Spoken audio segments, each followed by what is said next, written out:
sebelum kita membahas tentang keadaan investasi pada masa pandemi COVID-19, saya sedikit mengulas tentang keadaan investasi di Indonesia sebelum pandemi COVID-19.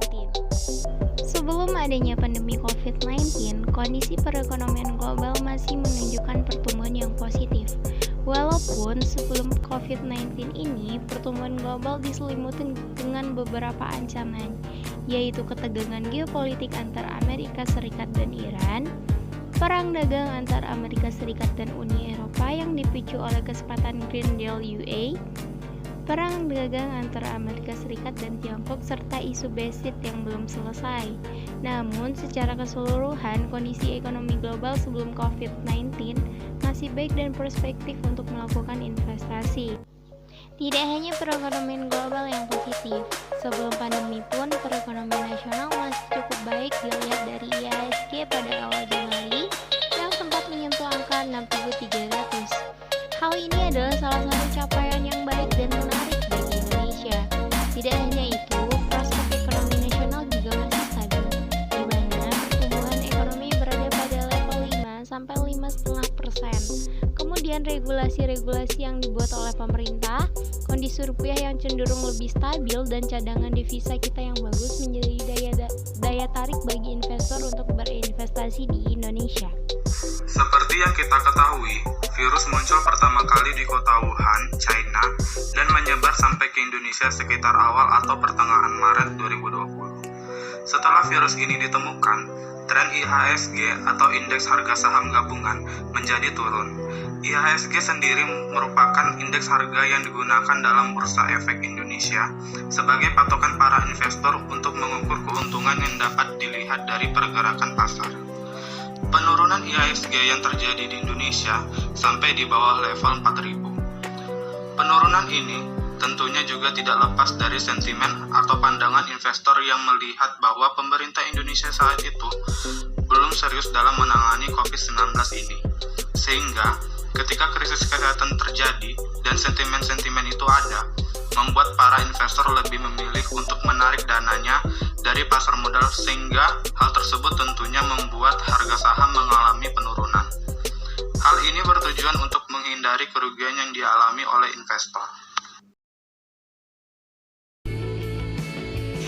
Pengaruh COVID-19 terhadap pergerakan pasar keuangan global sejak awal 2020 telah mengalami penurunan atau koreksi tajam, ditambah dengan harga minyak dunia turun tajam ke 30 US dollar per barel. Yang terjadi di pasar antara lain, investor di dalam maupun luar negeri menjauhi aset berisiko dan memindahkan dana menjadi kas atau safe haven dalam bentuk dolar atau US Treasury. Investor asing menarik dana sehingga menekan pasar saham yang turun 26% sejak awal tahun 2020. IHSG sempat turun 37% dan mencapai level terendah di akhir Maret 2020, sebelum naik 38% ke level sekarang di 6.500 di tahun 2022 ini, karena adanya percepatan stimulus pemulihan ekonomi baik nasional maupun di dunia di berbagai sektor. Selain itu, investor asing juga menarik dana dari pasar obligasi secara masif dan menyebabkan harga obligasi turun. Total dana portofolio asing yang ditarik mencapai lebih dari 130 triliun, sehingga nilai tukar rupiah terdepresiasi 15% menjadi 16.300 rupiah per dolar pada Maret 2020. Perilaku investor dalam berinvestasi pada masa pandemi. Pandemi telah mengubah drastis perilaku investor. Pandemi membuat orang-orang di Indonesia lebih banyak menghabiskan waktu untuk fokus pada keuangan mereka. Sekitar 88% orang-orang menghabiskan waktunya untuk memikirkan kesejahteraan finansial mereka dan mengatur ulang keuangan pribadi mereka karena COVID-19. Selama pandemi, investor di Indonesia lebih sering memeriksa investasi mereka dibandingkan di tahun 2019, yakni meningkat dari 39% menjadi 44%. Meskipun berinvestasi di tengah pandemi, investor di Indonesia dalam pengembalian investasi masih optimistis. Dalam investasi jangka pendek sendiri, dapat ditemukan adanya kesenjangan perilaku menabung dan investasi masyarakat pasca pencabutan lockdown di Indonesia. Di sisi lain, pandemi khususnya pada tahun ini memberikan dampak positif mengenai penghematan. Ditemukan mayoritas, yakni sekitar 50% masyarakat sebagai investor, menyisihkan dananya atas apa yang direncanakan.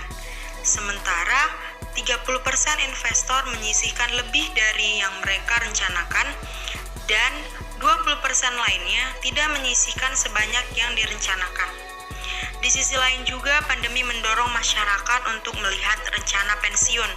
Ditemukan sekitar 79% orang yang belum pensiun ingin menyisihkan lebih banyak untuk masa pensiun mereka sebagai akibat dari pandemi.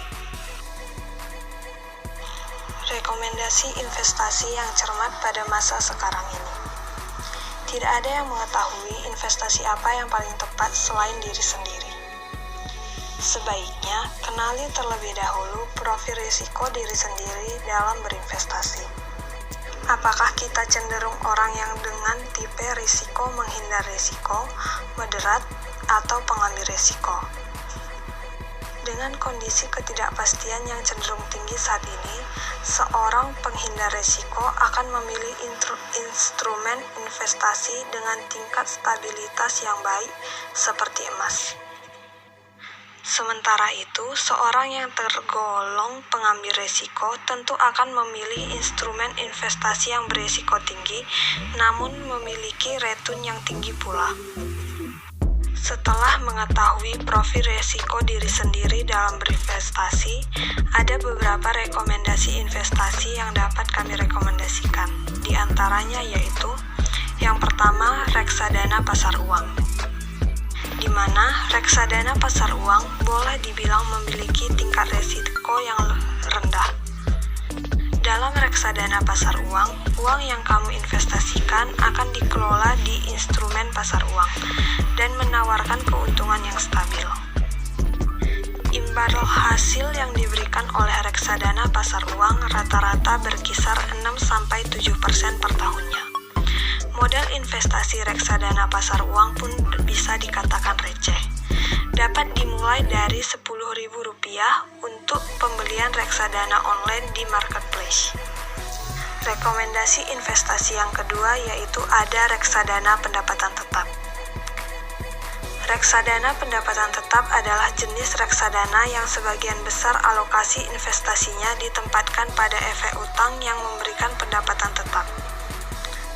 Contohnya seperti surat utang atau obligasi yang jatuh temponya lebih dari 1 tahun. Reksadana pendapatan tetap dapat memberikan imbal hasil yang lebih tinggi dibandingkan suku bunga deposit. Imbal hasil atau return pada reksadana pendapatan tetap sekitar 7-8% per tahun, bahkan rata-rata bisa sampai 9% per tahunnya. Yang ketiga yaitu ada reksadana saham. Reksadana saham adalah reksadana yang melakukan investasi minimal 80% dari nilai aktiva bersih dalam bentuk efek bersifat ekuitas. Imbal hasil yang dapat diberikan reksadana saham bisa mencapai 15% atau 20% per tahun. Yang keempat yaitu ada emas. Investasi emas menguntungkan dengan resiko yang minim. Dan juga nilai atau harganya cenderung stabil. Dengan return atau imbal hasil dari investasi emas berpotensi mencapai 10-12% per tahunnya. Yang kelima yaitu surat utang negara. Surat utang negara adalah surat berharga berupa surat pengakuan utang dalam mata uang rupiah maupun valuta asing.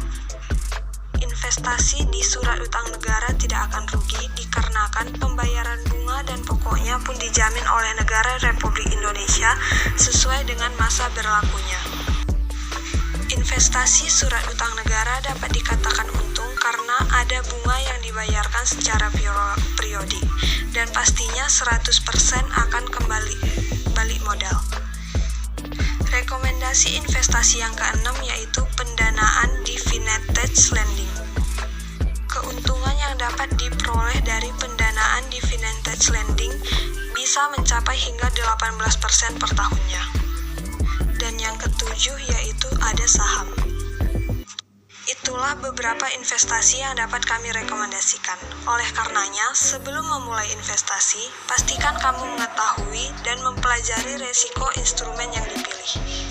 Tujuannya agar kamu dapat mengelola resiko tersebut bila benar-benar nyemplung sebagai investor. Yang terpenting adalah disiplin menyisihkan uang agar kamu benar-benar totalitas dalam berinvestasi untuk hasil yang lebih maksimal.